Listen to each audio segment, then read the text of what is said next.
Tira el centro, clave, gol! Gol! Bonjour tout le monde, quelle joie et plaisir de vous retrouver pour ce podcast 76, le premier, et sans doute pas le dernier, pourquoi le dernier, de l'année 2021, que je vous souhaite belle comme le jour, et moins pourri que 2020 d'une manière générale, même s'il semblerait qu'on ne soit pas sorti de l'auberge, mais on va positiver. Donc une année 2021, tu vois, je vous souhaite amour, gloire et beauté, puissance et gloire, lilala, lilala, lilala, lilala, lilala, Château Vallon, chanté à Léonard, et surtout, santé, hein, la santé, qui est la base de tout. Le reste, on se démerdera toujours, quoi, on fera avec les moyens du bord, mais la santé, et c'est un peu d'actualité, cette histoire. Bref, le titre de ce podcast 76, qui, vous le savez, n'est pas le 76, puisqu'il y a des bis, des terres, des carters, et 75, il y a même eu un septis. Tu vois, il y a eu 7,75. Alors, c'est peut-être, je sais pas moi, 84e ou 85e. On approche du 100e, lentement mais sûrement, mais on s'en fout de tout ça. Le titre, c'est Le cauchemar du joueur.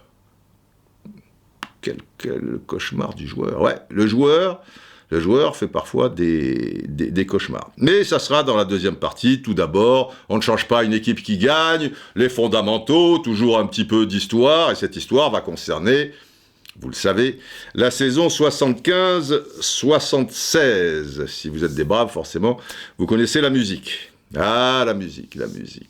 Je suis d'humeur chantante. Je suis souvent d'humeur chantante. Vous le savez, bon, voilà.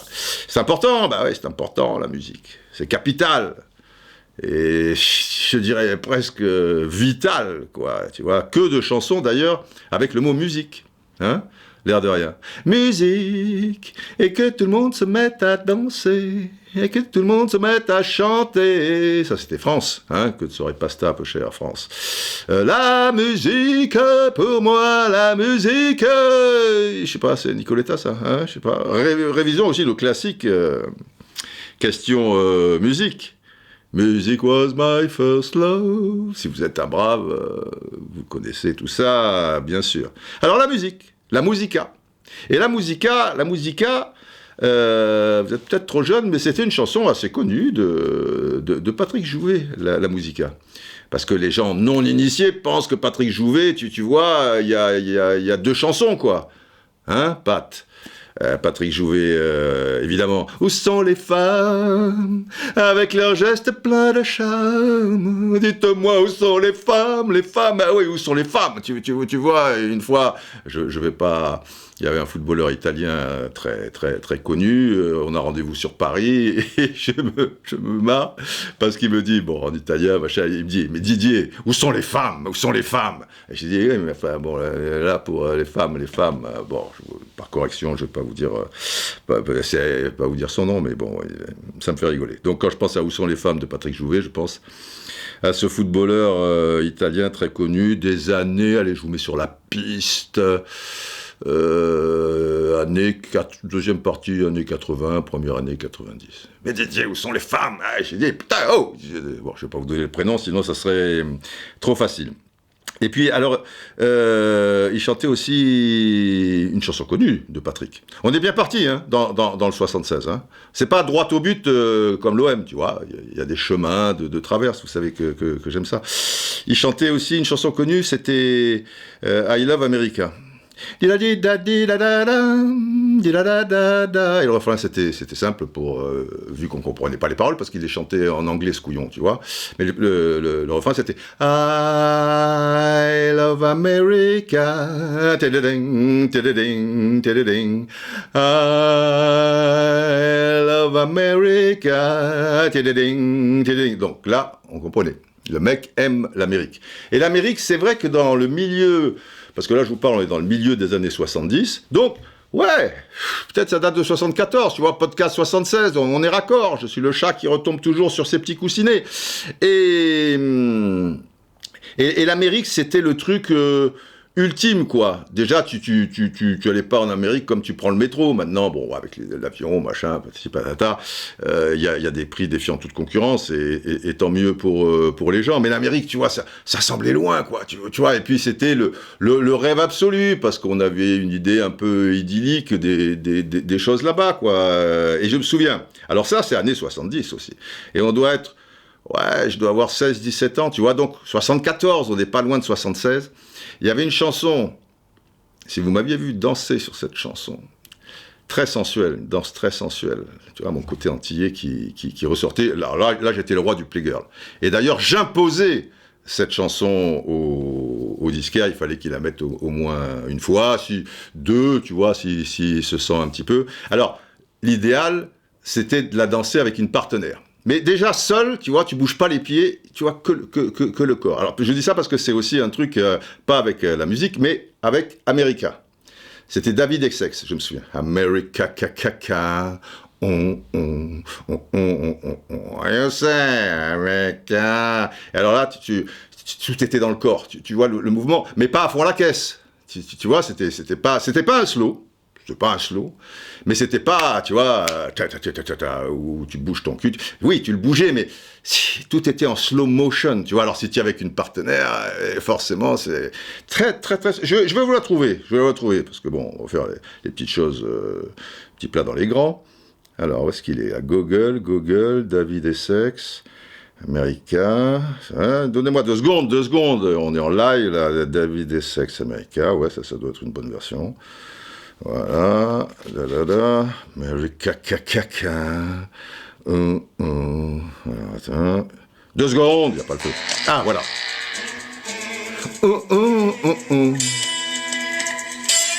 Tu vois le rythme là, t'imagines. New York City. Look at boys gonna look so pretty. I mean, America,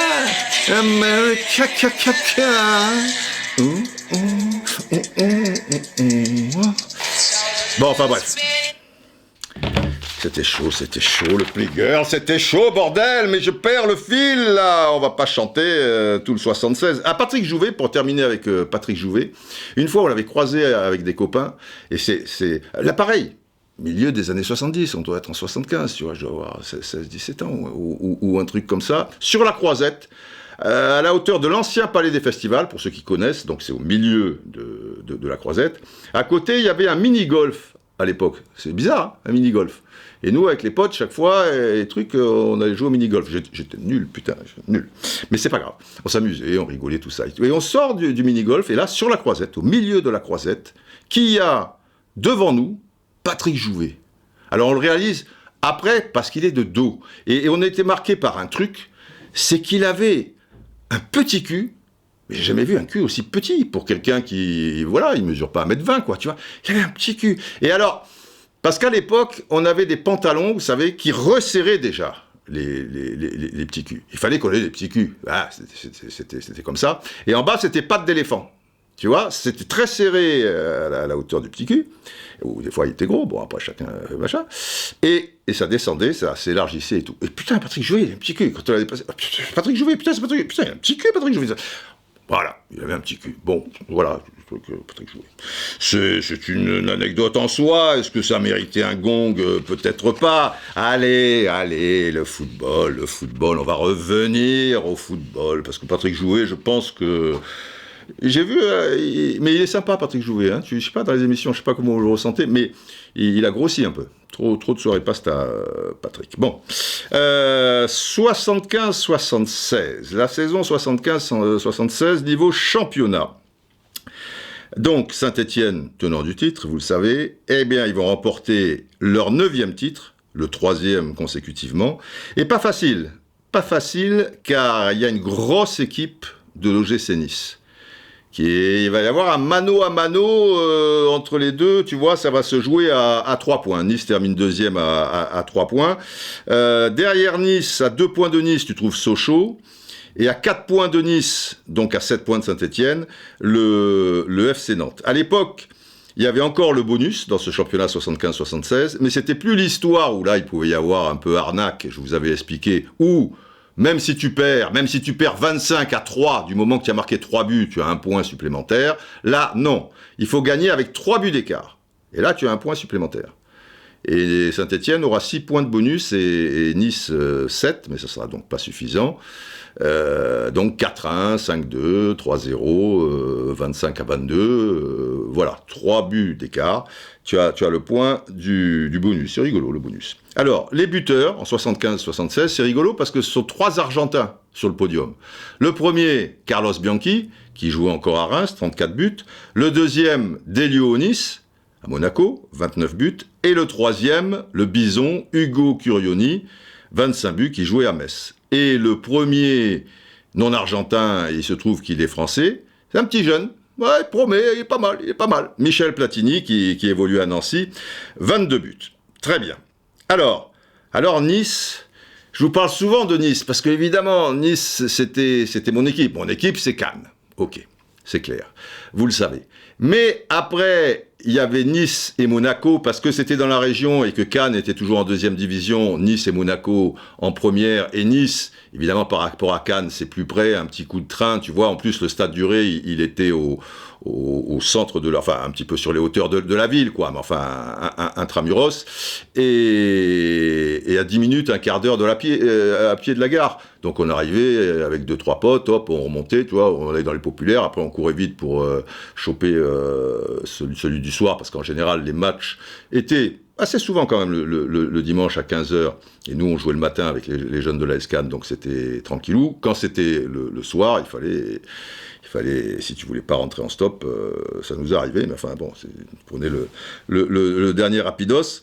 Monaco, c'était plus loin, mais on allait voir aussi. Et puis, bien sûr, l'OM, parce que mon papa marseillais, machin. Enfin, là, pour le coup, c'était plus loin, mais enfin, dès que je pouvais aller au Vélodrome. Et puis, c'était la grande époque d'Escobar, Magnusson et tout, quand j'étais dans ma prime jeunesse, tout ça et tout. Donc, évidemment, ça, c'était mes clubs à moi. Et Nice, saison 75-76, donc je la suis cette saison, après je vais monter à Paris.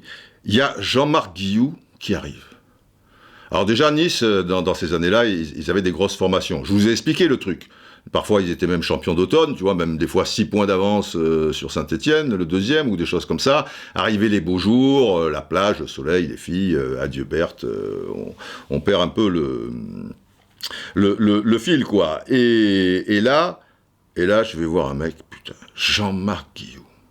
Déjà, à milieu de terrain, tu avais Roger Jouve et Jean-Noël Luc, qui étaient des sacrés joueurs. Alors, à la grande époque aussi, il y avait le Suédois Leif Eriksson, super.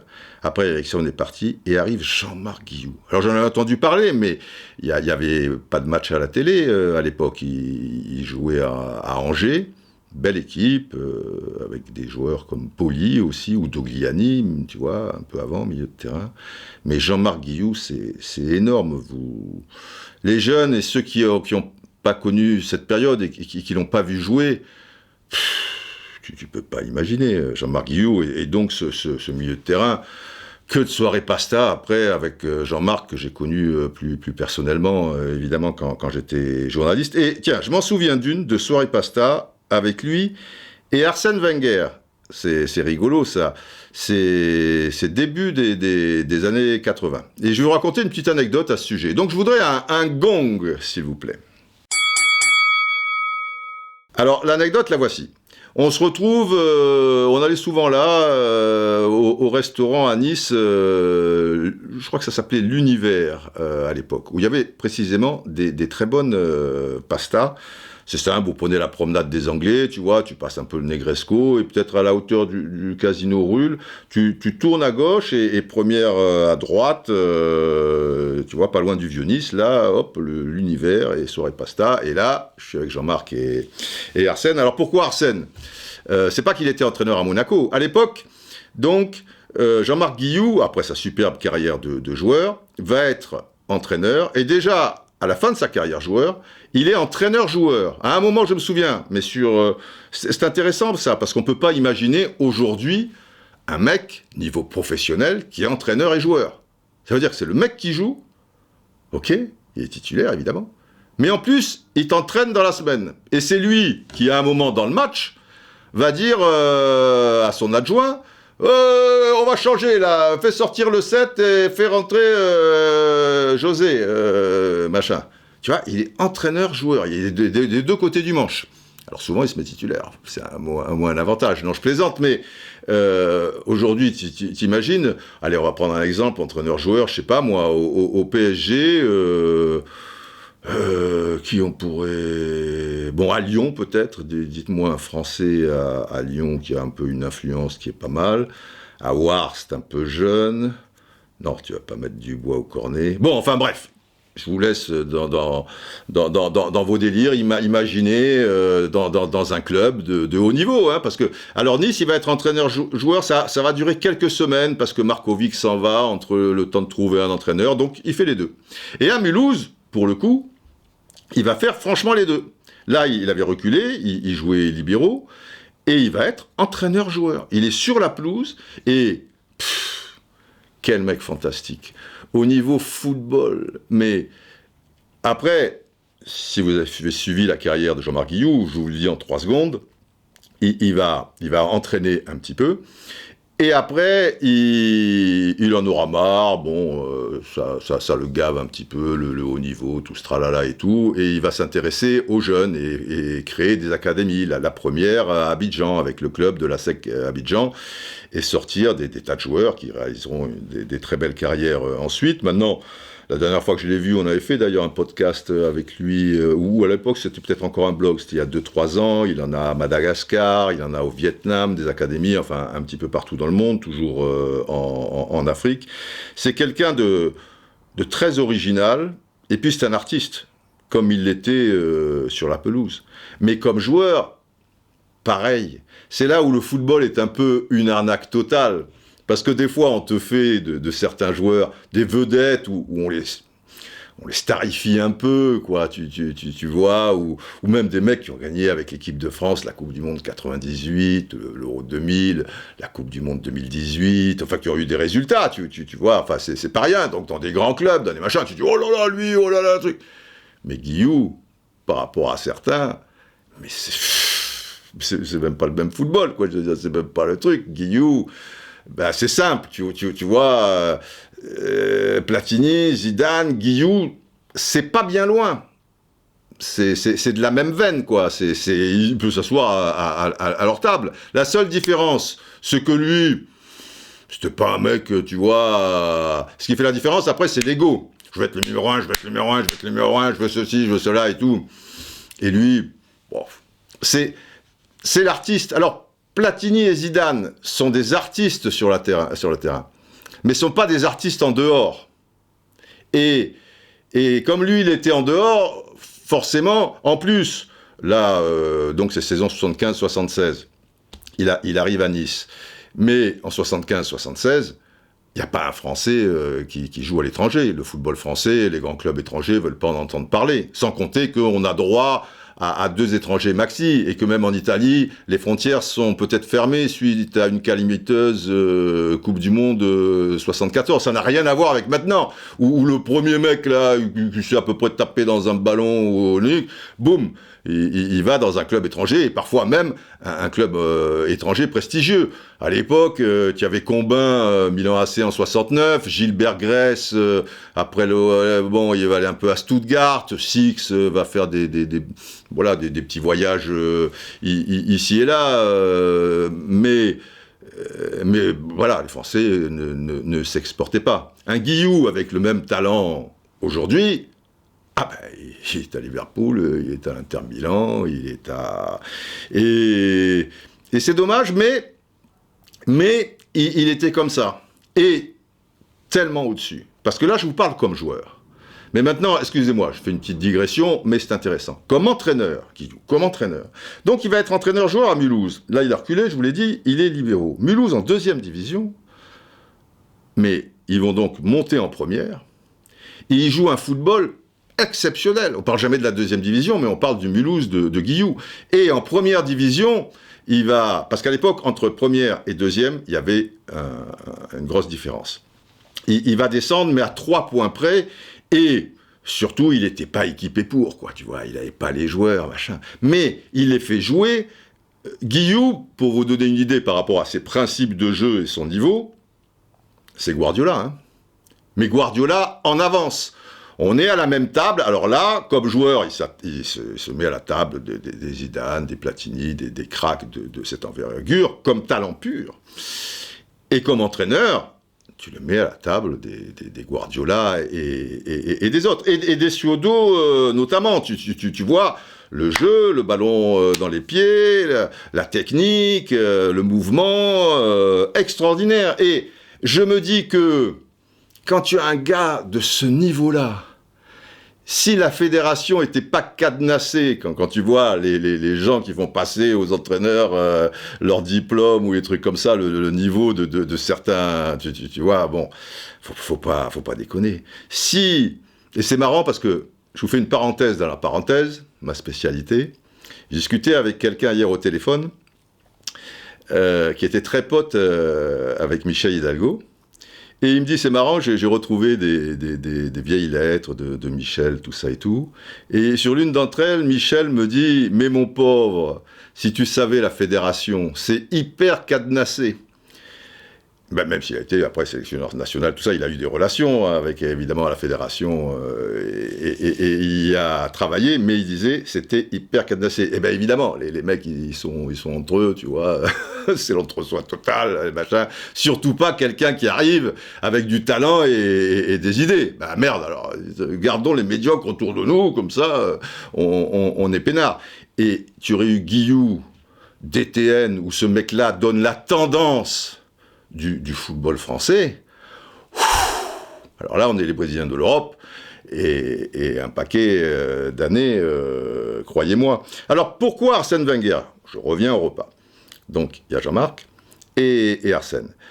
Arsène, qui sera le padawan de Jean-Marc Guillou. Et Arsène Wenger, même si ça a été plus compliqué sur la fin à Arsenal, pareil, je pense que peu de gens réalisent le travail exceptionnel que lui, entraîneur français, quand il est arrivé à Arsenal, tu sais, les entraîneurs français, on s'exporte pas, les entraîneurs français, tout le monde s'en fout, hormis quelques-uns, ok, Zidane, c'est une bonne pub, mais Zidane, est-ce un entraîneur français ? Tu vois, la France, ça fait longtemps qu'il l'a quitté.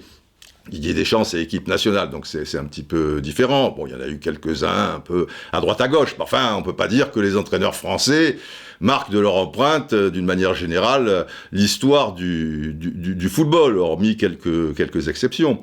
Et Arsène a marqué de son empreinte. Parce qu'au-delà de certains résultats qu'il a eus avec Arsenal, il a eu des résultats avec Arsenal. Alors après, il a perdu 3 finales, les 3 qui existaient, la Coupe de l'UEFA avec Arsenal, mais c'est au tir au but.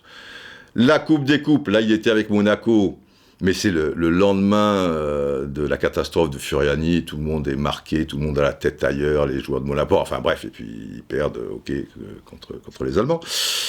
Et la finale contre le Barça, qui commençait à devenir le grand Barça, tu vois, alors qu'ils sont réduits à 10 au bout de quoi, un quart d'heure, 20 minutes de jeu, Lehmann va se faire exclure et ils tiennent jusqu'à 20 minutes de la fin. Bon, enfin, il fait quand même 3 finales, tu vois. Enfin, et avec Arsenal, bon, il fait doubler, les invincibles, gagner des titres, etc. Mais surtout, Arsenal, qui était un grand club, mais à l'époque, on parlait de boring Arsenal, c'est-à-dire l'Arsenal ennuyeux, il en a fait une machine à jouer fantastique. Et il a marqué de son empreinte, le football anglais, mais aussi le football, avec la manière de jouer. Et cette manière de jouer, c'est au contact de Jean-Marc Guillou. Je vais vous expliquer la relation Jean-Marc-Arsène, et voilà le repas, pourquoi ils sont là, les deux au même moment. Et aussi, des grandes discussions avec Jean-Claude Seudo, etc., etc. Et puis après, il y a mis ses propres ingrédients, parce que Arsène est quelqu'un de brillant. Mais ce qu'il a réalisé avec Arsenal, tu vois, le stade, c'est lui aussi, hormis les résultats et ce football d'une classe folle à un moment. Après, ça a duré ce que ça a duré. Et donc, pourquoi Arsène est à ce repas ?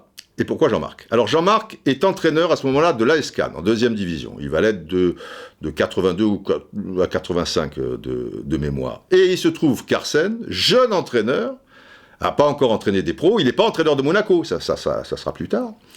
Il est responsable du centre de formation de l'AS Cannes. Il arrive avec Jean-Marc Guilloux, et parallèlement à ça, il est également adjoint de Jean-Marc au niveau de l'équipe première. C'est un bosseur, Arsène, hein, parce que le matin, il s'entraînait avec les pros, il entraînait les pros avec Jean-Marc, et l'après-midi, il s'occupait du centre de formation, donc de l'AS Cannes. Et les deux sont inséparables, et d'ailleurs, les deux sont restés très très liés longtemps, et ils doivent encore l'être maintenant, je suppose. La dernière fois que je demanderai à Arsène, ou si j'ai Jean-Marc, un de ces quatre, au téléphone, ou que je le croise, c'est vraiment, tu vois, quand je te dis, voilà, le Sherpa et le Padawan qui deviendra Sherpa, comme comme Johan Mikou sera un jour président à vie de l'équipe du soir. Mais pas tout de suite. Il a encore à apprendre le petit.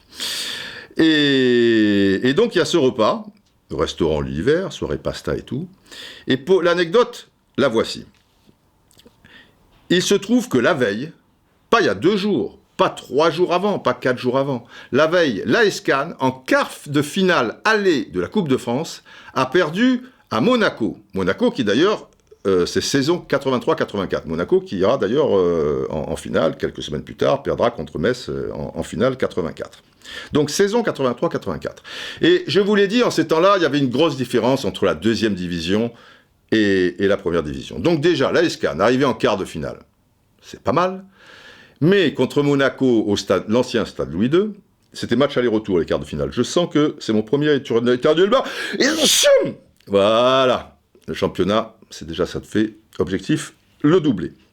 Et donc, match aller, ancien stade Louis II, Cannes perd 4-2. Mais, au retour, ils perdront aussi, donc ils sont éliminés. Mais, ils mènent 1-0. Ils font un putain de match. Et ils le perdent sur des conneries à la fin. Et c'était un match, j'y étais moi, et passionnant, où il y avait sans doute beaucoup de choses à dire. Et le lendemain, donc, je mange avec Jean-Marc et son adjoint Arsène, à l'Univers.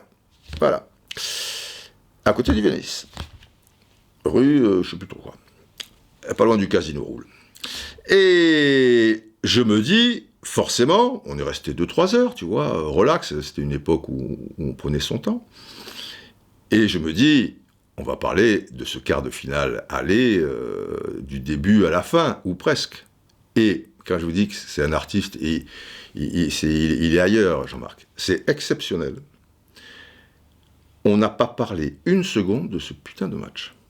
Alors moi, j'osais pas trop, parce que je me disais, si à un moment, je lance Jean-Marc là-dessus, peut-être je vais remuer le couteau dans la plaie. Je connais bien les entraîneurs. D'une manière générale, je vous dis, ça, c'était presque le match de la saison pour Cannes, tu vois, te retrouver en quart de finale. Si tu perds un match et dans ces conditions, il y a 99 entraîneurs sur 100 qui vont tirer la gueule jusqu'au prochain match qui te fera oublier, et puis après, ça continue, la vie reprend ses droits. Et je me disais même, 24 heures après, putain, on avait prévu ce repas, ça va être un peu la soupe à la grimace, mais ça va être intéressant parce qu'il va m'expliquer plein de trucs, on va échanger, etc. On n'en a pas parlé une seconde. Et lui, c'est un artiste. Lui, c'est un mec, je vous ai dit, avec les crampons, je veux dire, il faisait de la peinture, de la sculpture, de la musique, et quand il était entraîneur, pareil. On a parlé de tout, un peu, parce que comme on se connaissait un peu de la vie, des choses, machin, et beaucoup de football, mais de football d'une manière générale. Et c'est magnifique, parce que avec Jean-Marc, et évidemment, Arsène, tu t'enrichis et tu te régales, quoi. Tu vois, tu tournes le bouton et tu les écoutes. De temps en temps, tu interviens pour mettre un peu le why là-dedans et pour rigoler. Mais c'est magnifique. Mais chaque fois, dans ma tête, je me souviens... j'étais comme une bouillotte, là, je me disais, putain, est-ce que j'y vais, est-ce que j'y vais pas, est-ce que j'y vais, est-ce que je balance un peu mes hier quand même à Louis II, machin, mais je vais plomber l'ambiance, parce qu'on rigolait bien et tout, et puis bon, je l'ai pas fait, et on n'a pas parlé de ce putain de match pendant 3 heures. Voilà, c'est juste pour l'histoire, les enfants, c'est l'histoire. D'ailleurs, au-delà d'un gong, comme c'est l'histoire, ça mériterait quelques loups de Francfort.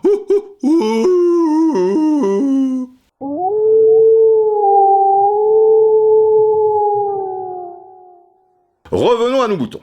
Bon, le champion, vous avez compris, Saint-Étienne. Coupe de France, cette fois, c'est pas Saint-Étienne. Saint-Étienne restait sur 2 doublés, je vous le rappelle. Mes saisons 75-76, eh bien, c'est l'OM. L'OM. L'OM, hein? Vous vous souvenez quand je vous expliquais, quand j'allais dans l'ancien stade Vélodrome et qu'il y avait les tribunes du bois et les gens tapaient des pieds, ils faisaient l'OM. Putain, ça dégageait. Alors Saint-Étienne, en plus, ils ont été éliminés au premier tour pour les clubs de première division, on disait première division, par 2-0. Tu vois. Saint-Étienne, alors, merde, les Verts. Il n'y aura pas de 3e doublé consécutivement ce coup-ci. Et l'OM, alors je m'en souviens très bien, et pour 2 raisons. Parce que je suis un peu concerné dans cette histoire. Bon, la victoire de l'OM en finale, j'y peux rien, mais il se trouve que en quart de finale, ça doit être en quart, c'est pas en demi, en quart de finale, match retour au Vélodrome contre Angers, Coupe de France donc, ils ont perdu 1-0 là-bas, et en levée de rideau de ce match retour, les juniors de la SCAN, dont je fais partie, Junior Critérium, on joue contre les juniors de l'OM. Et il y a dû avoir 30 000 spectateurs, donc... alors évidemment, les 30 000, ils ne sont pas au coup d'envoi du lever de rideau. Mais sur le dernier quart d'heure, ils sont là. Et c'est agréable de jouer devant 30 000 spectateurs. Tu n'as pas les genoux qui machin, c'est 30 000 trucs. En plus, on avait dû battre les juniors de l'OM, on les battait toujours depuis gosse, donc il n'y a pas de raison qu'on perde, donc ça doit être un bon souvenir. Je me souviens la première fois que j'avais battu l'OM, c'était tournoi du Suquet, en pupille qui a 11-12 ans, tu vois, finale 1-0 contre l'OM, finale contre l'OM, tournoi du Suquet, et on gagne 1-0, un but en début de partie de notre capitaine Jean-Pierre Casal, qui est taxi, il doit être encore taxi, à moins qu'il ait pris sa retraite à Cannes. Son père avait une boulangerie bien connue au début de la Boca, mais bon... je ne vais pas vous donner moult détails, mais voilà, mauvais renvoi du gardien, et Jean-Pierre, notre capitaine, qui est un bon joueur, milieu de terrain, très technique, qui marque presque dans le but vide, tu vois, à la hauteur du point de pénalty, tu vois, il n'a pas le pied qui tremble. C'est terrible, la mémoire comme ça, des moments... Parce que pour toi, évidemment, à cette époque-là, voilà, c'est avec le tournoi du Suquet, enfin, le tournoi du Suquet était assez relevé à l'époque, mais c'est... Tu vois, et... Voilà, tu visualises quoi le truc. C'était quand même il y a un demi-siècle. Tu pourrais oublier, mais il y a des choses que tu n'oublies pas. Et quand tu es dans ta passion, forcément, et le football était déjà une passion tout jeune. Et donc, pour la petite histoire, dans ce match retour, là, les 30 000 pèlerins vous le diront, l'OM, je crois qu'il y a un but de Robert Buick d'ailleurs, de mémoire comme ça, là je parle des pros, gagne 2-0. En demi-finale, ils battront Nancy 4-1. Il y aura un tête contre tête, je me souviens, c'était au Parc des Princes, c'était sur terrain neutre, ça jouait sur un match, la demi-finale, mais sur terrain neutre. Un tête contre tête entre Marius Trésor, sacré Marius, magnifique joueur, défenseur central de l'OM, et Platini. D'ailleurs, c'est peut-être sur l'égalisation de la tête de Platini, un but partout, mais l'OM gagne 4-1, surtout que Platini, qui est dans le coltard, va quitter la pelouse. Et la deuxième raison qui me rapproche de cette victoire gagnée en finale, donc l'OM contre Lyon 2-0, but de Nogues, et puis c'est le deuxième but de Boubacar à quelques minutes de la fin. Pourquoi ? Parce que ce même Boubacar, je m'entraînais avec lui 2 ans peut-être auparavant, avec l'AS Cannes qui était 2e division. Lui, il était à l'AS Cannes, attaquant à l'AS Cannes à ce moment-là. Et Robert Domergue, l'entraîneur de l'époque, m'avait demandé, là j'étais cadet, de venir m'entraîner dès que je pouvais, donc en dehors des trucs d'école, donc plutôt le mercredi, tu vois, avec les pros de la SCAN. Et je m'entraînais donc avec Sahar, et qui était très gentil comme tout, très sympa. Donc, 2 ans après, tu vois, le voir à la télé qui marque et tout, j'étais heureux comme tout, quoi. Voilà. ça, on a fait le tour de la France et nous passons à l'Europe. Ce n'est pas rien, l'Europe, les amis. On va commencer par la Coupe de l'UEFA. Alors, nous avons 2 représentants. Il n'y en a pas 3, il n'y en a pas 4, il y en a 2. Il y a l'OM. Et 32e de finale, c'est-à-dire le premier tour de la Coupe de l'UEFA. Coupe des Coupes, ça commençait au 16e, Coupe des clubs champions au 16e. Mais l'UEFA, il y avait un tour supplémentaire. Donc 32e de finale, premier tour, l'OM va exploser contre l'équipe est-allemande du Carl Zeiss Jena. Je vous ai toujours dit, les anciens savent, les jeunes moins, que les clubs de l'Est, dans ces années-là, et avant aussi la chute du mur, mais avant l'arrêt Bosman, c'était pas de la tarte. Et là, défaite 3-0 à l'aller, 1-0 au retour, 4-0 au total des 2 matchs. Merci et au revoir pour l'OM. Lyon est éliminé par le FC Bruges. Même topo, championnat de Belgique très relevé, grosses équipes, victoire 4-3 à Gerland quand même pour les Lyonnais, mais défaite à Bruges 3-0, merci et au revoir. Et donc 2 équipes françaises en Coupe de l'UEFA, donc Coupe de l'UEFA, merci et au revoir. La finale de cette Coupe de l'UEFA, grosse finale, hein, très, très relevée, eh bien c'est Liverpool qui va la gagner. Bill Shankly avait donné les clés à Bob Paisley comme entraîneur. Et je vais demander quand même, parce que à l'aller, pareil, hein, ça se joue toujours sur un match, les finales de Coupe des Coupes, Coupe des clubs champions, Coupe de l'UEFA, aller et retour. Et à l'aller, Liverpool va battre Bruges 3-2. Mais je voudrais quand même une sirène, car soyez attentifs, ça va pas être un match très, très commun, notamment au niveau des buts. Une petite sirène, please, por favor.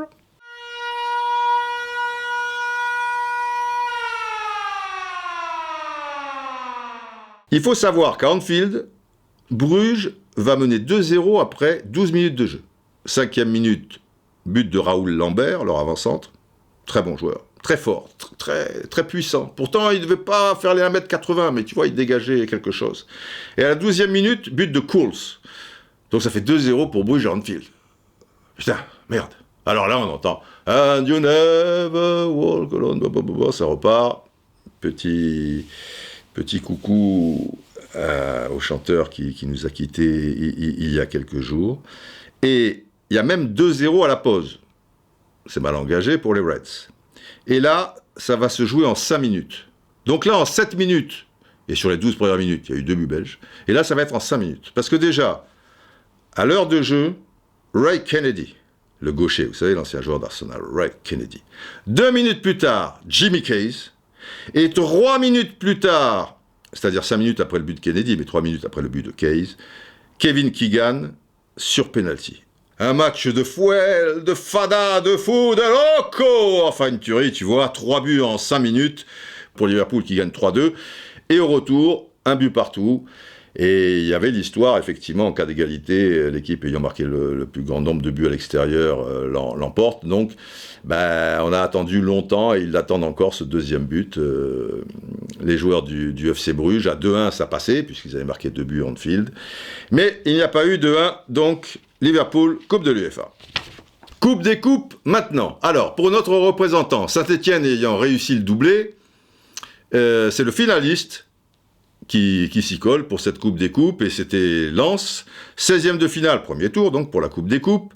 Un tirage très clément pour les 100 et or, avec les Irlandais de Home Farm, 7-1 au total des 2 matchs pour Lens, 1 partout à l'aller, mais 6-0 à Bollaert. Ça passe. 8e de finale, c'est pas un grand club, mais c'est un grand football de ces années-là quand même. Ce sont les Néerlandais d'Adeo La Haye. Et 2 défaites. 3-2 et 3-1. Donc, Lens, au revoir et merci. La finale de cette Coupe des Coupes 76, sur un match. Alors là, il va y avoir des buts. Quand je vous disais que les équipes belges, c'était pas de la gnognotte, hein, comme les clubs de l'Est. Eh bien, Anderlecht va gagner cette Coupe des Coupes, 4-2 en finale devant West Ham United, avec 2 buts de Robbie Reisenbrink, depuis le temps que je vous en parle, hein, même les plus jeunes, ça doit vous dire quelque chose maintenant, et 2 buts de Van der Elst. l'avant-centre. Voilà, 2 doublés, l'affaire est close. Pour West Ham, un but de Hollande et un but de Robson. Alors, ouais, c'était une belle équipe de West Ham. Il y avait un joueur que j'adore, très fin, mais il était un peu jeune à l'époque, encore que Trevor Brooking. Il y avait Frank Lampard, le père du fils, qui s'appelle aussi Frank Lampard, c'est original. Il y avait Billy Barnes, le capitaine mythique, Pat Holland, bon joueur, etc. Mais en face, quand même, il y avait des gars comme... En défense, tu vois, Hugo Bross, Van Beens, bon l'arrière droit, capitaine, pas mal. Tu avais Dox, tu avais Ludo Cook, ce gaucher génial, si fin, si élégant. J'adorais Ludo Cook, qui est mort dans un accident de voiture, peu cher. Frankie Vercotteren, François Van der Elst, Ariane, l'ancien donc de la grande époque de l'Ajax avec Cruyff, tout ça et tout, Reisenbrink et tout. Tu peux pas lutter. C'est trop fort. Bon. Nos clubs ne sont pas allés bien loin et tous nos espoirs reposent donc en Coupe d'Europe sur, une fois de plus, les maillots verts, nos petits hommes verts de Saint-Étienne et la Coupe d'Europe des clubs champions la plus prestigieuse, vous le savez. Demi-finaliste de cette épreuve, miracle des loups pour le football français, la saison d'avant.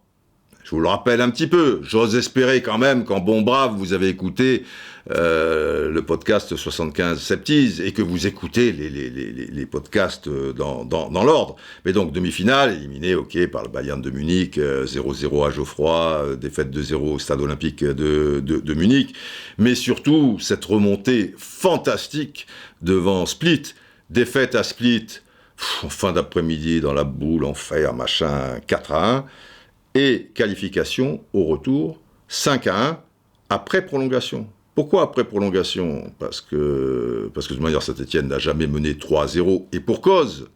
Il marque un but de Jean-Michel Larquet en première mi-temps, je vous rappelle tout ça. Et Split égalise à l'heure de jeu, 1 partout. Ça veut dire que pour espérer une prolongation, il faut marquer 3 buts. 3 buts. Contre Split, ces géants, là, ils font peur, Bouliane, Souriac, putain, maman, j'ai peur, qu'est-ce que je sais pas, putain, oh c'est impossible. Et pour le football français, à l'époque, c'est totalement impossible. Et il y a une tête venue d'ailleurs qui va bousculer ce match. Mais l'ensemble du football français, allez, c'est un plaisir de vous faire revivre ça. C'était dans le podcast Septies, ça va aller très vite, mais histoire de vous remettre l'eau à la bouche avant de vous parler des Verts saison 75-76, quoi, ce miracle, tu vois, contre Split. Eh bien, il va se passer quelque chose, et la tête la plus importante, peut-être, je dis bien peut-être, de l'histoire du football français, la tête. Pour les plus anciens et les plus jeunes qui s'intéressent un petit peu à l'histoire de votre football et l'histoire du football tout court, vous avez tous en tête le fameux but de Battenay quand il trompe Ray Clements d'une frappe de 35 mètres avec ce ballon blanc et qui se retourne les bras en V comme ça, et avec les caméras, tu vois, et puis les Anglais, la réalisation était superbe, et puis avec ce maillot moulé au corps, pas de publicité, le petit liseré rouge, bleu, blanc, rouge, patati patata, et les trucs, et puis là tu penses que tu es qualifié, enfin, c'est Battenay, l'image de Battenay à Saint-Étienne, c'est celle-là? Eh non, c'est pas celle-là. Enfin, en tout cas, pour Saint-Étienne, c'est peut-être celle-là.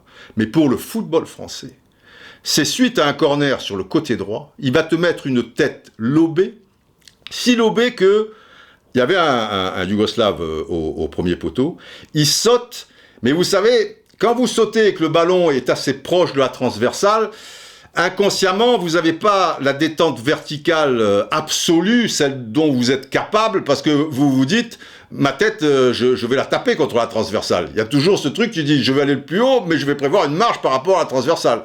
Et ce joueur, qui se fera bien engueuler par le gardien de but d'ailleurs, ben, il laisse une marge, et le ballon, il passe par la marge. C'est ballot. Et donc là, tout bascule. Après, c'est l'effet papillon. C'est-à-dire que il est clair, l'effet papillon, le petit battement d'aile là, que si Battenay, pour une raison X, rate sa tête, ou le corner est pas assez bien tiré, ou qu'il y a un meilleur marquage sur lui, ou que le mec sur la ligne, il a un peu moins peur de la transversale, enfin, tout ce que vous voulez. S'il n'y a pas ce but qui arrive 1 minute plus tard, l'égalisation de Split, il te permet de ne pas douter, quoi, parce que là, tu t'es pris le 1-1, tu es dans le brouillard, ces trucs, et puis là, hop, 2-1, hein? Ben, il en manque toujours que 2, finalement. Et pour aller aux prolongations, cette fois pas pour se qualifier, puisque 3-0, c'est niette. Et cette tête de Babat, on l'appelait comme ça, Babat, eh bien, elle va faire gagner au football français un nombre d'années que vous ne pouvez pas imaginer. Parce que je suppose qu'après, sur la durée, s'il n'y a pas les exploits de Saint-Etienne en Coupe d'Europe, ben, un peu plus tard, parce que s'il n'y a pas les exploits de Saint-Etienne en Coupe d'Europe, même si Platini est un génie, un phénomène, il n'y a pas dans les mêmes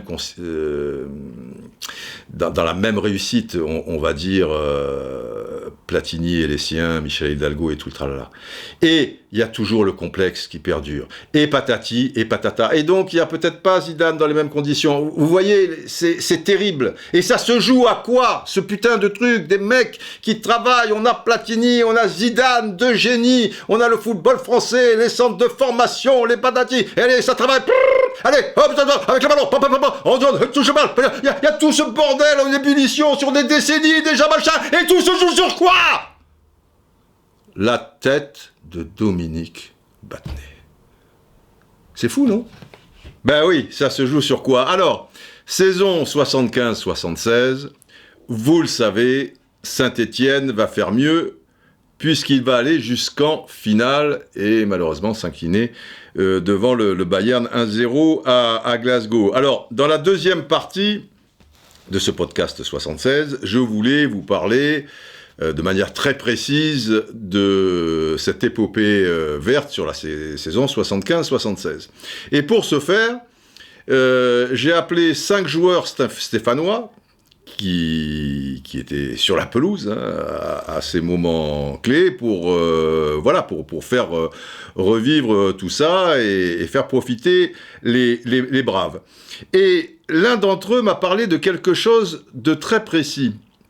Tant et si bien que je me suis dit, si je vous fais tout le tralala avec toutes les interventions des 5, les matchs, les nini, voilà, et en plus, ce dont je vais vous parler maintenant, alors le podcast, c'est comme le podcast de Maradona, 2 heures. Et 2 heures, c'est pas raisonnable, les enfants. Donc, il y aura un 76 bis où, avec les interventions des 5 joueurs en question, nous allons revenir sur l'épopée verte jusqu'à la finale incluse notamment.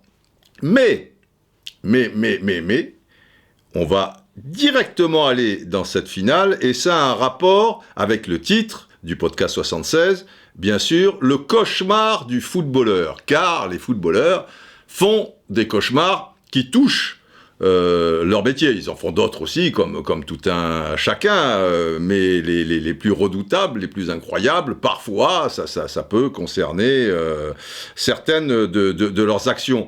Alors, c'est pas forcément, quand je dis des cauchemars, c'est pas qu'ils en rêvent la nuit, faut pas exagérer non plus, mais tout au long de leur après-carrière, eh ben, si vous voulez, ils vont continuer à y penser. Et s'ils y pensent pas, eux, ben, vous pouvez compter sur les gens, même si c'est pas provoqué méchamment hein, de la part des gens en question, mais pour leur rappeler, hey, tu te souviens de ça, mais c'est forcément par rapport à quelque chose que tu as raté. Alors on va en parler, alors là ça serait des beaux rêves, en disant, oh monsieur Nenni, 5 ans, 10 ans, 15 ans, 40 ans après, oh là là, le but que vous aviez marqué là. Alors là on dira que c'est un beau rêve, et ça vous remémore toute une époque et l'action en question. Mais quand on vient vers vous et on dit « Oh là là, c'est incroyable !» Et là, alors, vous avez raté ceci, cela. Ben, ça devient, à force, un cauchemar. C'est le cauchemar du footballeur. Et j'en ai parlé avec Hervé Révelli, qui sera donc un de nos 5 intervenants dans le 76 bis pour l'épopée verte. Et Battenet va revenir dans la course, la fameuse tête de Battenet contre Hajduk Split.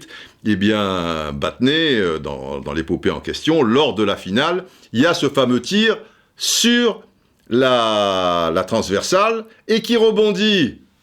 Ah, ça tombe très bien.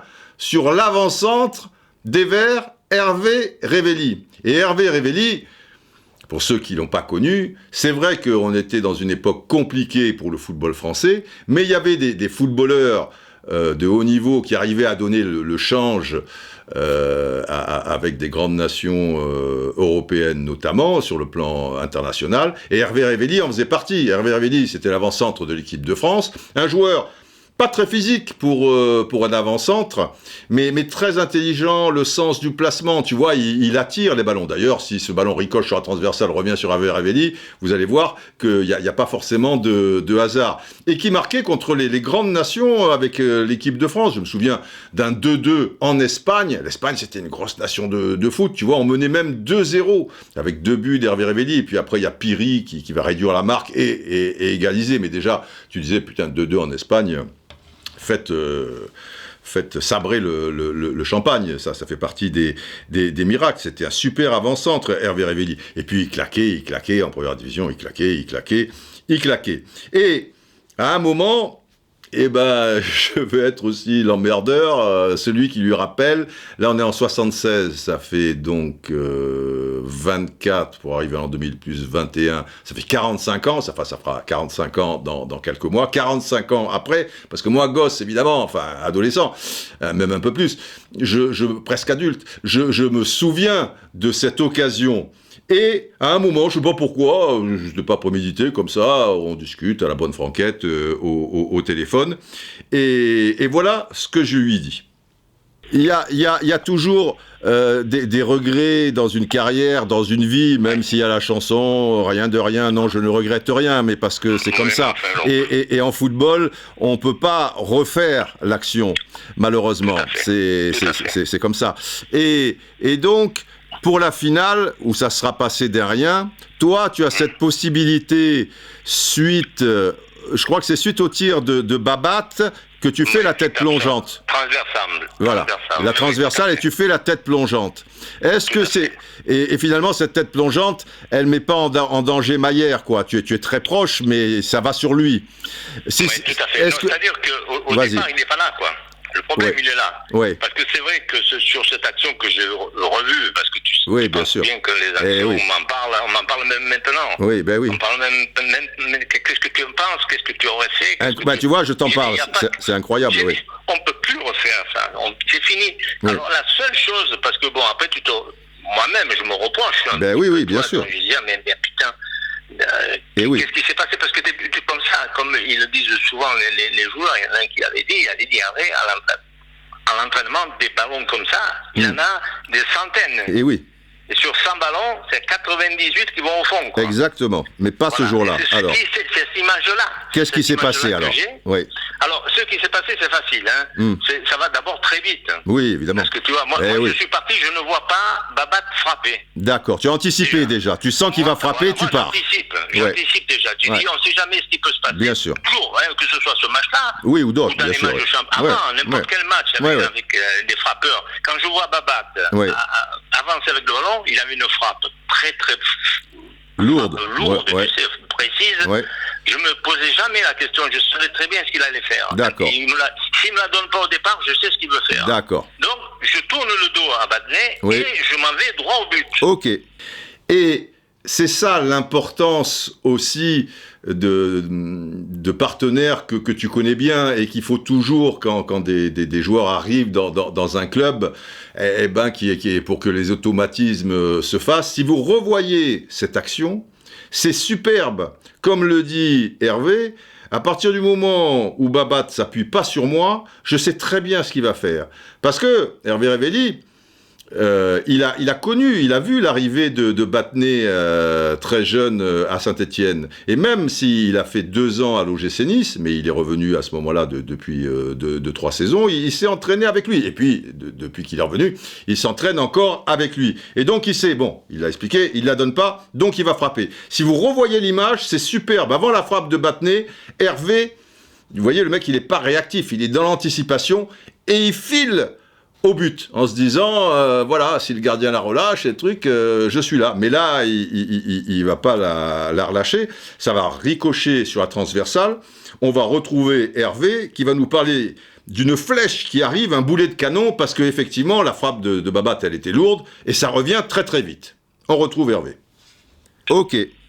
Voilà. À ce moment-là, je vois une flèche arriver, parce que c'est un boulet de canon. Oui, bien sûr. Il frappe la transversale. Ouais. J'ai juste, quand je vois le ballon passer mes épaules, je regarde Meyer déjà. Ouais, d'accord. Et Meyer, il est à côté du poteau. D'accord. Voilà. Oui, parce que lui, il est allé. Exact, oui. Voilà, poteau droit, voilà. poteau droit. Son poteau droit. Ouais. Et à ce moment-là, quand la balle, elle tape la transversale, je ne me pose pas la question. Elle revient à une allure impossible, parce que c'est vrai que l'image à la télé, après on dit, tiens, bien. À la limite, il avait le temps. Là, on n'a pas le temps. Non. Mais ça amortit toujours la télé. Il y a l'impression de vitesse se perd. L'entraînement, ce ballon-là, je l'amortis, si tu veux. Oui. Voilà. Le seul truc, il est là. Là, tu n'as pas le temps. D'abord, quand je dis peut-être qu'elle va taper la transversale. Donc, je ne me pose pas la question. Je regarde l'arbitre de touche qui ne relève pas le drapeau. Parce que là aussi, dans une dixième de seconde, l'arbitre à droite, il ne relève pas le drapeau. Et cette balle, elle arrive à 2000 à l'heure, quoi. Et moi, la tête, je dis, je vais l'assurer au milieu. Voilà, la seule chose, je veux assurer au milieu. Et oui, il veut assurer au milieu. Mais Mayer, il est debout. C'est-à-dire, sur la frappe de Battenet, il ne s'est pas détendu, si vous voulez. Il est allé vers sa transversale un peu en priant, et il a vu qu'il était trop court, mais il est debout, mais pas complètement à droite de son poteau, contrairement à ce qu'on dit et à ce qu'on pense quand je revois l'action. Il est à 1m50 dans son poteau, mais il est debout. Donc après, c'est niveau mondial. Mayer, c'est sans doute, c'est peut-être même le meilleur gardien du monde à ce moment-là, en 76. Mais lui, il a anticipé, c'est un des plus grands gardiens du monde à l'époque. Bien sûr, très fort. Et il revient à 2000 à l'heure. Quand il voit qu'elle va pratiquement taper la transversale au milieu, il revient sur le milieu. Et moi, ça, je ne le vois plus. D'accord. Moi, ça, je le vois plus. Tu vois. Donc, je suis parti d'abord, la tête, elle est partie. Hein. Je suis parti au ras du sol. Oui, exactement. Là aussi, après, tu peux pas beaucoup changer de truc. Donc, peut-être tu penses que tu l'as un peu trop assuré et qu'il aurait fallu peut-être un peu la croiser, quoi. La chose que j'aurais été un poil moins vite. Oui. Un poil moins vite. Oui. Si, comme tu dis, j'assure ou pas, assurer, si je peux l'assurer, je la mets un petit peu plus à sa droite, si tu veux. À sa gauche, je pense. À sa gauche. Mais moi, assurer, si tu veux, c'était de la mettre au milieu comme j'ai fait. Parce que je ne pensais pas qu'il revienne comme ça, quoi. Moi, je pensais D'accord. Mais tu penses que peut-être que tu as fait le geste trop vite? Trop vite, non, j'étais trop vite. Comme souvent, les attaquants. D'accord. On va vite, il faut aller vite. Le premier but que je marque contre Kiev, il faut aller vite. Oui, bien sûr. Et sur ce coup-là, c'est vrai que si j'ai un poil de réflexion, honnêtement, après je l'ai revu. Je l'ai revu au ralenti, je l'ai revu maintes fois. Je dis, je la contrôle. D'accord. Voilà. Si je me prends à l'entraînement, je la contrôle. Et oui, tout se joue dans la vie bien souvent sur quelques centimètres. Mais en football, au-delà des quelques centimètres, c'est aussi en une fraction de seconde. Si vous avez la fraction de seconde en retard, c'est mort. Et c'est pour ça qu'il faut aller plus vite, bien souvent, que la musique. Et on va dire que régulièrement, Hervé Révelli, justement, qui était toujours dans l'anticipation, et chaque fois un coup de patte, un coup de tête, tu vois, il allait très vite. Mais là, c'est vrai qu'il veut aller tellement vite qu'il avait le temps de la contrôler. Et 9 fois sur 10, il l'aurait contrôlé. Mais ce jour-là, il ne l'a pas contrôlé. Et il fait une tête plongeante. Et comme Mayer n'est pas très loin et qu'il est debout, il la récupère assez facilement. Et donc, vous imaginez bien, le score est de 0-0. On est en première mi-temps. Mais le Bayern n'était pas très bien. On peut supposer que si là, Saint-Étienne ouvre la marque, peut-être que ça fait plus que très mal, si vous voyez ce que je veux dire. Et ça, après, n'y a pas mort d'homme, c'est la vie. Il y a des gens qui ratent des choses bien plus faciles, mais c'est des petits regrets qui vont t'accompagner une vie durant. Et quand tu les oublies, tu auras toujours un Roustanovski au téléphone pour te dire « Ah ben Hervé, tiens, je pense à quelque chose. » Tu vois, et puis des gens dans la rue, des supporters, mais gentiment. Et là aussi, d'ailleurs, j'en parlais gentiment. Il y a des choses comme ça, toujours, c'est peut-être l'action que tu as revue le plus pour la réflexion, parce que sur les plus jolis buts, tout ça et tout, tu les as revus avec plaisir. Mais dans le registre des petits regrets, c'est sans doute l'action que tu as revue le plus et auquel tu as pensé le plus, on est d'accord? Oui, tout à fait. Tu sais, des actions en championnat, des trucs comme ça, je me refaisais. Bon, j'avais des buts, donc je regardais un petit peu. Bien sûr. Mais souvent, on se remet en mémoire ou on regarde ce qu'on fait de mal. Évidemment, ça c'est la vie. Parce que après sur le reste, c'est pas le, tu vois. Donc si je manque un but du pied gauche, je regarde que j'ai manqué le but du pied gauche, donc je vais travailler là-dessus. Exactement.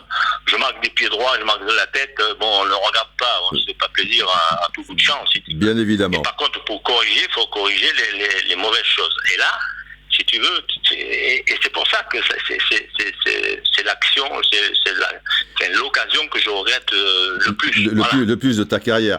Bah oui, parce que c'est une finale de Coupe d'Europe des clubs champions. Et à l'époque, en plus, pour un club français, aller en finale de la Coupe d'Europe des clubs champions. Et vous vous souvenez, je vous avais parlé de Reisenbrink, l'interview de Laurent Favre, qui, lors de cette interview, Reisenbrink, je vais en parler justement avec Hervé Révéli. Et tout footballeur est comme ça. Par exemple, Reisenbrink, l'ailier gauche de la grande équipe des Pays-Bas 74 et 78, Robbie Reisenbrink, expliquait à un confrère suisse, Laurent Favre, que il ne se passait pas un jour, parce que tu sais, en finale de la Coupe du Monde 78, alors que le score est d'un but partout, temps réglementaire, il va taper le poteau. Et s'il marque, après il y a engagement et c'est fini, les Pays-Bas sont champions du monde. Donc effectivement, ça aurait bouleversé sa vie. Et il disait à Laurent, il ne se passe pas un jour sans que je pense à cette occasion. Alors bon, toi c'est pas pareil quand même, ça n'a pas les mêmes conséquences. Je pense que c'est de temps en temps, voilà, c'est comme ça. Mais on t'y fait penser, parce que des fois, tu vois, je t'en parle moi, je remue le couteau dans la plaie. Mais est-ce que, quand il y a des choses qui marquent comme ça, qui est dans son inconscient, parfois on en rêve. Est-ce que toi, tu as rêvé, par exemple, de cette action et tu mettais le but ? Par hasard, tout à fait. Ah, tu y as rêvé ? Oui, alors honnêtement, oui. Ah oui, ça c'est sympa alors, d'apprendre ça. Putain, ça, je te dis pas. Là, je dis, d'abord, j'aurais marqué ce but, on aurait gagné, je te dis, parce qu'ils sont jamais revenus, hein. D'accord. Non, peut-être pas. Non, statue au stade Geoffroy Guichard. Eh oui. Après, je dis, putain, mais les Champs-Élysées, mais il y avait du monde, mais ça aurait été rien du tout par rapport à... Bien sûr. Voilà, si j'avais marqué, tu vois. Alors... Tout ça, ça marque, ça. Bien sûr que bien sûr. Alors... Bien sûr que j'ai rêvé à ça. Alors, en fait, je pensais, comme je vous ai expliqué un peu au début, qu'il en rêvait consciemment. Que ça a traversé sa pensée quand il expliquait aux gens, et comme il a revu X fois l'action, c'est dans un coin de ton cerveau, et bon, voilà, ça reste flou, tout en étant un peu net, quoi, un petit peu comme dans un rêve, mais pas du tout, c'est aller plus loin que ça au niveau des rêves, écoutez-le. Non, mais tu l'as rêvé en l'imaginant, en étant conscient, mais est-ce que, dans un rêve, un vrai rêve, tu l'as rêvé et tu te réveilles en sueur et tu dis merde, putain, c'était qu'un rêve. Ça m'est arrivé 2-3 fois. Ah, si, je veux te dire, de suite après, par contre. D'accord. Par contre, tu vois, 2 mois après. D'accord. 3 mois après. Et c'est vrai que donc tu te réveilles, tu sais pas où tu es d'abord. Hein, ah oui. Putain, parce que quand tu marques, t'as toute la foule qui se... D'accord. Tout le monde se donc lève, tu es excité, tu as dû taper sur ta femme qui est à côté ou je sais pas tout ça. Non mais tu vois, d'un seul coup, je me dis, mais qu'est-ce qui t'arrive Il m'arrive que je marque le but, quoi. Voilà, donc voilà, le truc il est là. Qui m'arrive, mais Christian. Donc j'ai dit, putain, écoute, l'occasion je l'ai marquée, quoi. Ça, c'est extraordinaire. Et j'ai revu, voilà, et le monde de la foule, et moi, tout tous les gars tombaient sur moi. Ouais. Voilà, donc tu te débats, quoi. Tu sais comment c'est dans ces cas-là. Oui, bien sûr. Sur toi, tu te débats. Et j'ai dû un petit peu la toucher, et voilà, c'est pour ça qu'elle voilà, elle me dit, mais qu'est-ce qui t'arrive, quoi? Donc, voilà, donc j'ai dit, voilà ce qui m'arrive, c'est que putain, cette occasion que j'ai manquée, je viens de la marquer, quoi. Voilà, et tout s'est suivi, voilà, donc voilà. Ça m'est arrivé 2 fois, ouais. 2 fois. Voilà, mais ça, oui, ça m'est arrivé, ouais. C'est fou, ça. Bah, après, non. Après, ça a été fini, hein. Oui, c'était un peu dans le secteur, quoi. Voilà, oui.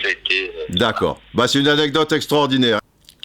Voilà, je trouve que, oui, c'est une anecdote extraordinaire, et ça vous montre à quel point ça vous marque. Souvent, les rêves, bon, des fois, je suis pas un spécialiste des rêves, de les analyser, il paraît que c'est beaucoup plus concret qu'on l'imagine, que ça a une forme d'explication, même s'il faut aller chercher très très loin. Là, l'explication, faut pas aller très très loin pour la trouver, en tout cas. Mais j'adore la manière dont il nous explique ça, et je l'imagine donc 2-3 mois après. C'est bien qu'il fasse déjà plus le rêve, c'est une bonne chose, mais et sa femme, tu vois, il sait plus où il est, tu vois, il doit être en sueur, la déception, évidemment. Parce que tu étais bien dans ton rêve, tu marques le but, c'est magnifique. Et là, tu te réveilles, tu donnes un coup à ta femme, parce que dans l'excitation avec les joueurs, les embrassades, machin, dis, mais Hervé, qu'est-ce qui se passe? Eh ben putain, je l'ai marqué, ce but, l'occasion. Mais de quoi tu parles?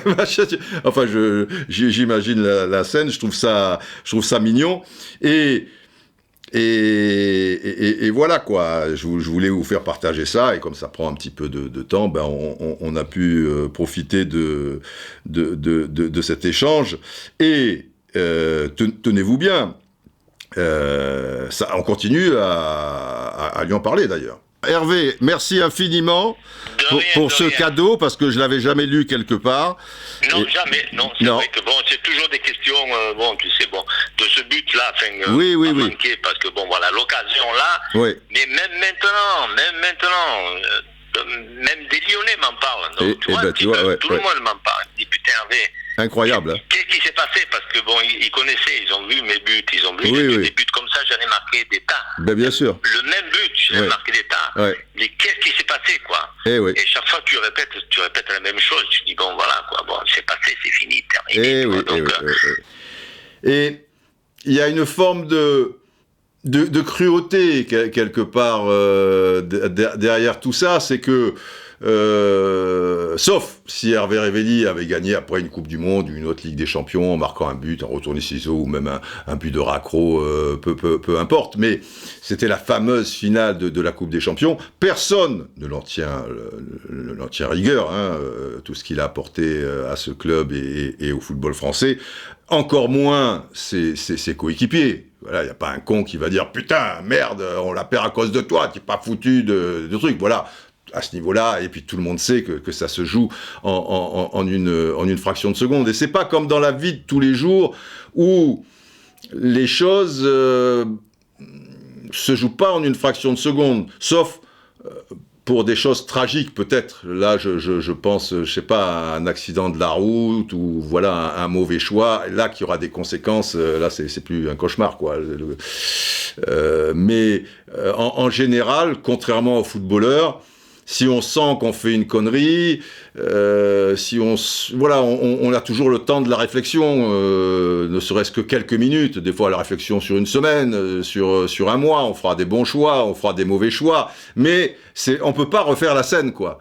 Il peut pas rembobiner et dire bon, ok, j'ai compris, bon, baba de tir, et maintenant je vais m'y prendre différemment. Voilà, ça reste gravé à jamais, même si, je le répète encore, il y a toujours beaucoup de gentillesse quand des gens viennent à évoquer ça, mais ouais, il y a quand même une petite forme de cruauté. Le mot est peut-être un peu fort, quoi. Lui, il dit voilà, bon, maintenant c'est fini, terminé, mais pour les gens, ça sera jamais terminé. Voilà, il y a des cauchemars comme ça qui s'expliquent très bien. Je vais vous en donner un. Quand j'ai réussi mon bac, pour moi, c'était une arnaque totale. C'était une arnaque totale dans la mesure où je l'ai eu avec mention. moi je me disais, je vais la voir avec l'oral. Bon, j'en foutais pas une, tu vois, mais ça va, j'assurais, j'étais pas complètement à l'ouest non plus, mais le minimum, quoi. Et quand je l'avais passé à Carnot, à Cannes, et au lycée Carnot, on a les résultats. Vous savez, les résultats, ils sont affichés. Moi, je vais tout de suite voir les noms pour l'oral, le rattrapage, quoi. Et putain, là, je vois pas mon nom. Je dis, je suis pas dans la merde. Parce qu'à aucun moment, je m'imagine l'avoir avec mention. Et je vais jeter quand même un œil aux mentions. Et là, je vois mon nom. Je me dis, c'est pas possible. Et ils se sont plantés. Là, il y a une connerie. Et je vais pas sauter de joie tout de suite. Je vais l'annoncer à mon père, et ma mère, émettre des réserves, pas trop, parce que, mais un peu quand même, en disant, oh, ouais, enfin, mais ils se trompent des fois. Enfin bon, truc. Hein. Je me disais. Dans 2-3 jours, ils rappellent, ils disent « Au fait, on a dit Didier Roustan, là. Non, c'est l'oral. » Bon. Et on n'a jamais appelé. Donc, j'ai eu le bac avec mention, contre toute attente. Mais j'ai culpabilisé. Je me suis dit, il y a un truc qui ne va pas. Et des mois après, mais même des années après, pas 10 ans, hein, puis c'était un rêve que je ne fais plus, mais des fois même 2 ans après, je me réveillais en sueur, j'étais sur Paris, là, et je me revois très bien, la pièce, tout ça et tout. Je me réveillais en sueur. Pourquoi ? Parce que j'avais fait le cauchemar suivant. Téléphone, monsieur Roustan, ah ouais, non, là on s'est planté, il faut que vous passiez l'oral. Mais moi, ça allait plus loin chaque fois dans mon cauchemar, c'est que il me le disait pas 3 jours après avoir vu l'inscription. Il me le disait alors que je travaillais à TF1, et que donc ça foutait tout en l'air. C'est-à-dire que j'étais à Paris, je travaillais à TF1, mais il fallait que j'aille passer l'oral du bac. Donc tu vois le cauchemar, quoi. Tu te réveilles. Et là, quand tu te réveilles, pour le coup, tu es content. Autant pour Hervé, bon, il a marqué le but à Glasgow contre Sepp Maier, il se réveille, il dit « Merde, putain, il était bien ce rêve, qu'est-ce que je me réveille, ah, c'est con, tout ça. » Autant moi, je dis « Youp, la boum, la vie est belle, je l'ai le bac avec mention, ne me faites pas chier. » Mais c'était, bon... C'était un cauchemar, voilà. Il y en a des pires. Bref, on a fait le tour de la question. Oui, général. Le colonel Atti. Oui, restez Atti. Il n'est pas content, car on n'a pas lu de textos, de Twitter, etc. Oui, colonel. Oui, peut-être vous reviendrez pour le bis. Général, il nous faut conclure ce premier podcast de l'année. Donc, on se retrouve en tout cas d'ici quelques jours pour le 76 bis. Et là, on reviendra en long, en large et en travers sur l'épopée stéphanoise avec voilà, des interviews, vous verrez, très sympas, comme si vous y étiez. Et pour ceux qui l'ont vécu, vous allez vous replonger avec délice avec tous ces témoignages. Général, comment ça va ? Bonne année ? Bonne santé ? Un truc ? Bonne année, Didier ! Bonne année ! Bonne année ! Bon, on va pas changer une équipe qui gagne, toujours. Longue vie aux braves. Voilà, longue vie à vous, prenez soin de vous, et surtout de ceux qui en ont encore plus besoin. Et on se retrouve bientôt pour de nouvelles aventures, sans cauchemar cette fois. Tira el centro, clave, gol.